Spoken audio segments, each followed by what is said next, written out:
কালীগঞ্জে নবগঠিত পৌর কৃষক দল দরিদ্র কৃষকদের ধান কেটে ঘরে পৌঁছে দেওয়ার কাজ শুরু করেছে। শনিবার সকালে উপজেলার বদিলাপাড়া গ্রামের দরিদ্র কৃষক আলাউদ্দিনের 1.5 বিঘা জমির ধান কাটার মধ্য দিয়ে এই কর্মসূচি শুরু করে পৌর কৃষক দলের নেতাকর্মীরা। নেতাকর্মী হামিদুল ইসলাম হামিদ ভাইয়ের নির্দেশনায় ধান কাটা কর্মসূচি হাতে নিয়েছি।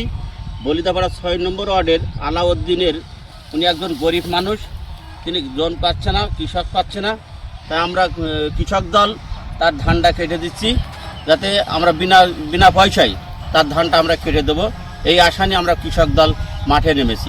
এ সময় উপস্থিত ছিলেন কালীগঞ্জ পৌর কৃষক দলের নবগঠিত কমিটির আহ্বায়ক কারি ফুরকান আলী, সচিব ইয়ানুর রহমান, জাহিদুল ইসলাম, তৌফিক প্রমুখ।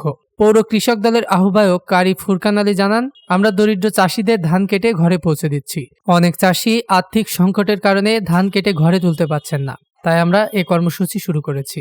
আমাদের এই কাজ অব্যাহত থাকবে। সদস্য সচিব ইয়ানুর রহমান জানান, আমরা চাই কৃষক দল কৃষকদের কল্যাণে কাজ করবে। তারই ধারাবাহিকতায় আমরা কাজ শুরু করেছি। কৃষকদের উপকারের স্বার্থে আমরা তাদের পাশে সবসময় থাকব।